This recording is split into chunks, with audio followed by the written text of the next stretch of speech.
반갑습니다. 한 주간을 시작하는 월요일입니다. 아버지는 다시 내 아들아 라고 부르고 있습니다. 그동안 아버지는 아들을 불러서 아버지의 말과 가르침을 들으라고 했습니다.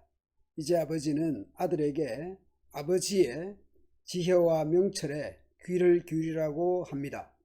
그러면 늘 분별력을 갖게 되어서 내 입은 지혜로운 말만 할 것입니다. 3절의 음료에 대한 교훈을 하기 위해서입니다. 아버지가 아들을 부르고 아버지의 지혜에 주목하고 아버지의 명철에 귀를 기울여서 음료의 유혹을 이겨내라는 것이죠. 음료에 대한 다른 번역들을 보겠습니다. 음료, 음행하는 여자, 방탕한 여인, 창녀입니다. 방탕한 여성이든 직업 여성이든 오늘 본문 전체로 보자면 자신의 아내가 아닌 다른 여성으로 볼 수 있습니다. 여하튼 2장 17절을 기준으로 해서 보면 결혼은 하나님과 사람 앞에서 가지는 언약인데 헌신처럼 버린 여성일 수도 있습니다. 자신의 결혼과 부부관계를 함부로 하는 사람이 다른 사람의 가정이나 부부를 중요하게 생각하겠습니까? 그런데 문제는 이것입니다. 그 여인이 어떻습니까? 입이라고 하는 것은 말이지 않습니까? 고대 사회에서 지혜가 말에서 확인되잖아요. 그만큼 매력적입니다. 그 사람의 말이나 표현이 꿀, 기름 등으로 비유되는 것으로 보아서 이 여자는 매우 달콤하고 매력적입니다. 아버지가 볼 때에 그 아들들이 이런 여자의 매력에 넘어갈 수 있는 그런 부분들이 있다라는 것이죠. 집의 배우자보다는 저 사람에게 더 끌리는 그런 상황에 직면할 수 있는 것이죠. 아무리 매력적이고 아름답고 내 스타일이라고 하더라도 나의 배우자 외에는 안 되는 것입니다. 만약에 그런 달콤하고 매력적인 것에 넘어가게 되면 어떻게 됩니까? 처음에는 달콤하고 좋을지 모르지만 결국은 쓰라림과 고통만 남게 될 것입니다.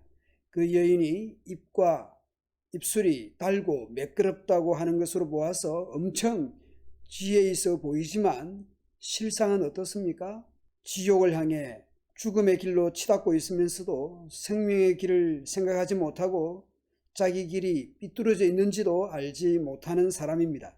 그런데도 달콤하고 쾌락이 있고 매력적이라고 그 여인을 따라갈 것인가? 그렇기 때문에 아버지는 아들들에게 간곡하게 요청합니다. 내 아들들아, 이제 너희는 내 말을 잘 듣고 잊지 말라. 그런 여자를 멀리 하라. 그녀의 집 문에도 가까이 가지 말아라. 만약 부모의 교훈과 가르침을 따르지 않고 그런 달콤한 매력적인 것을 따라갈 때에 어떻게 됩니까? 한때 네가 누리던 영예를 다른 사람에게 빼앗기게 될 것입니다. 너는 난폭한 자들의 손에 죽임을 당할 것입니다. 낯선 사람들이 네 재물로 배를 채우고 내 수고한 것이 다른 사람의 집으로 갈 것입니다. 그럴 경우에 결국 내 육체는 병들어 못쓰게 될 것입니다. 존귀함도 목숨도 재산도 수고한 것도 다 빼앗기거나 하게 됩니다. 재산들이 다른 사람 손에 넘어갈 뿐 아니라 목숨조차 지키기 어려울 수 있습니다. 패가 망신하는 것이죠. 인생 종치는 것입니다. 세상에서도 이런 뉴스나 이야기를 듣지 않습니까? 패가 망신하고 인생이 종치는 그런 일이 일어날 수 있습니다. 부모의 지혜와 명철에 귀를 기울이지 않고 달콤하거나 매력적인 것을 따라서 살아가게 되면 후회 막급하게 될 것입니다. 탄식하게 될 것입니다. 내가 왜 훈계를 싫어했는가? 어째서 내 마음이 꾸지람을 가볍게 여겼는가? 내가 내 스승의 말을 듣지 않았고 나를 가르치는 사람에게 귀를 기울이지 않았더니 이제 많은 사람들 앞에서 수치를 당하게 되었구나. 부모 또는 지혜자의 권면이 무엇입니까? 그런 패가망신하는 일이 있어서는 안 되겠죠? 그런 일이 일어나지 않기 위해서 어떤 대안이 있고 어떤 방향성을 가져야 합니까? 어떻게 해야 합니까? 너는 네 아내에게 성실하고 그녀만 사랑하여라. 네가 젊어서 얻은 아내를 행복하게 하고 그녀와 함께 즐거워하라. 그녀를 사랑스럽고 아름답게 여겨 그 품을 항상 만족하게 여기며 그녀의 사랑을 항상 연모하라. 자신의 배우자를 사랑하고 그 배우자와 함께 즐거워하고 행복하게 만족하며 연모하며 사랑하며 살아라고 말씀합니다. 딴 여자에게 마음을 주지 말고 자신의 배우자를 사랑하고 자신의 배우자와 행복하고 즐거워하고 연모하며 그렇게 살라라고 권면합니다. 마치 아가스의 본문들이 떠오르기도 합니다. 결혼관계 안에서 언약 안에서 행복과 즐거움과 사랑을 나누기 바랍니다. 하나님께서 짝지어 주신 것을 사람이 나누어서는 안 될 것입니다. 또 중요한 것을 말씀합니다. 나쁜 짓을 하는 사람들이 이번 딱 한 번이다. 안 들키면 되지. 그러나 누가 다 보고 계시고 알고 계십니까?